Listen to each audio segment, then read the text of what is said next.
Lessons learned from my first rental property. In 2016, I bought a duplex in a Midwestern market and I learned a lot from it. And I wanted to share the most important lessons with you so that you can avoid any of these pitfalls and be successful.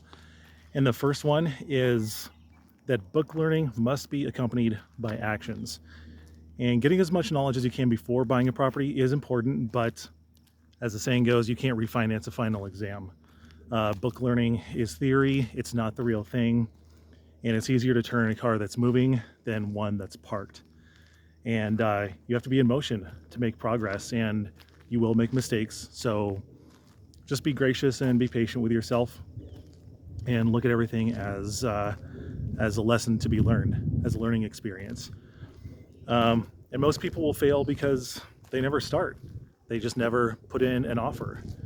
So if you're looking for a source of knowledge before you get going, Bigger Pockets is an excellent source. I spent probably 2 years listening to Bigger Pockets before I made an offer on a property, and it really gave me the confidence I needed to step out there and get going. But while book knowledge is an important foundation, if you want to learn how to swim, you got to get in the pool. So you have to accompany book knowledge with action. That's the most important thing that I learned. That being said, checklists are helpful during the initial acquisition process and getting management, getting all the practical things in place. But the most important quality that you'll need as a landlord is resourcefulness. And this is not just having resources, but knowing where and how to get resources. I think Tony Robbins said something about Al Gore after he lost the 2000 election to George Bush. Tony said, "Al, it wasn't resources that you didn't have; it was resourcefulness that you didn't have." So resourcefulness is really important, and they include financial, professional, emotional, and psychological resourcefulness. Knowing where and how to find these things. You'll need to expect random power outages, maintenance expenses, upset tenants, and tenants who experience job loss and family crises, like I did. I had a problem tenant who tested my resourcefulness in the first property, but that was really only a warm-up for the second one, which I call the nightmare property, and now I'll tell you more about that in the next video. And the next lesson that I learned was to let go of perfectionism. Unless you're buying an A or B class property, don't expect HGTV level real estate. If you're buying a C or D class property, which is most likely if you're a brand new investor, this is going to have a lot of value add components. That's a nice way of saying that it's probably run down and needs a lot of work. So your tenants living in this kind of property are really just going to want a clean, safe, affordable housing. They're not going to expect granite countertops or the latest finishes, brushed nickel handles, and under counter mounted sinks, the latest trends. They're not going to expect this stuff. So really just let go of perfectionism and just know that your property needs to be to the level of every other property in the neighborhood. Don't over improve it, and don't spend more than you have to, because equity will just rise over time. And don't put too much money in where you don't need it. Keep that money in your pocket for those maintenance expenses that will eventually happen. There's this saying that buyers are liars and sellers are worse, and you will need to prepare for maintenance issues with these C and D class properties. So So let go of perfectionism and just be ready for those improvements. Lesson number 4. In some cases, the biggest challenges won't even be with the property itself, with the structure. It'll be with the tenants, especially in these kinds of properties. They may be in a lower socioeconomic strata. They may be Section 8 tenants, and these tenants can cause you some issues. I had a problem tenant who didn't pay rent for 3 months. I allowed him to stay in the property and try and catch up, but he didn't do it, and I eventually had to evict him. And before I became a landlord, I was a really nice person.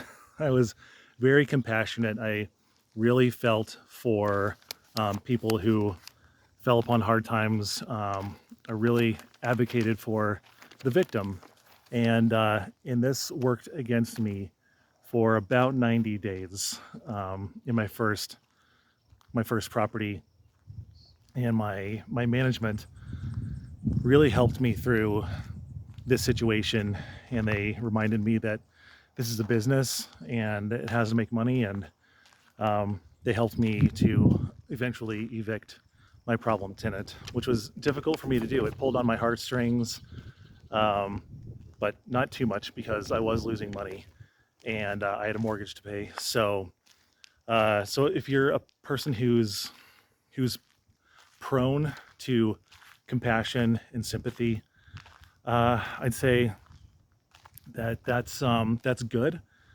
Charity is good if you want to give to a food bank or your house of worship or your favorite cause. That's fine. But if you're a real estate investor, this is not charity. This is a business, and you just have to remember that you have to have limited compassion, limited sympathy.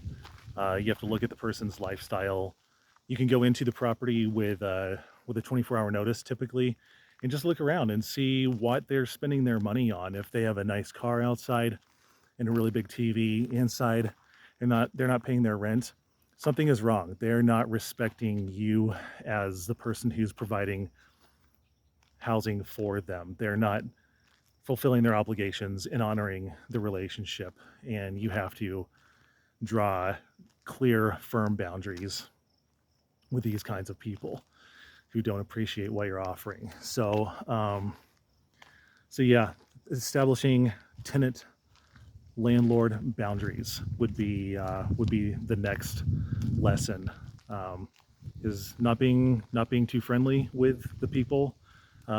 Just remembering that it's a business relationship, and you have obligations and they have obligations, and not letting your compassion or your sympathy take over in these situations. And finally, the last lesson that I learned was to manage your managers. It is good to have managers that you can trust, and your managers will make or break your property with their accounting, their bookkeeping, their maintenance. If they pay the utilities on time, if you have everything go through their accounting, like if they pay your utilities straight through their system once they receive rent, it can be fantastic. It can be really successful. It can be hands off. It can be headache free, but not every manager is like this. Recently, in my first property, my management responded to a maintenance call for a burnt out receptacle on the stovetop, and they charged me $250 for a little component on the stovetop. And when I got the bill, $40 was for the component, the receptacle, and $210 was for labor. And I had to call them and tell them that they have to run every single maintenance request through me to get approval before doing it, because they just taught me that I couldn't trust them with stewarding expenses and stewarding the money. That is insane. $250 for a burner receptacle. We are living in inflationary times, but you have to have control over your expenses. Your manager may try to take advantage of you. You just never know what they're thinking. If their maintenance staff needs a bigger paycheck that month, you just have to keep control over these expenses. So yeah, some management companies are good and they're trustworthy. Others will try and dip into your pockets when they can. It's unfortunate, but you do have to keep control over your management. So managing your managers is really important. And when you communicate, keep it positive, clear, and firm when you communicate. This just helps to keep a good relationship with them. Using a positive tone in all communication, and use numbers, figures, dates, and times for communicating. Know how much it is, where it's happening, who's doing it, when it's going to be done, how much it's going to cost. You have to have all these guidelines to keep your management, keep them honest and accountable. So those are probably the 5 most important lessons that I learned with my first property. And I hope you learned something, and I will see you in the next video.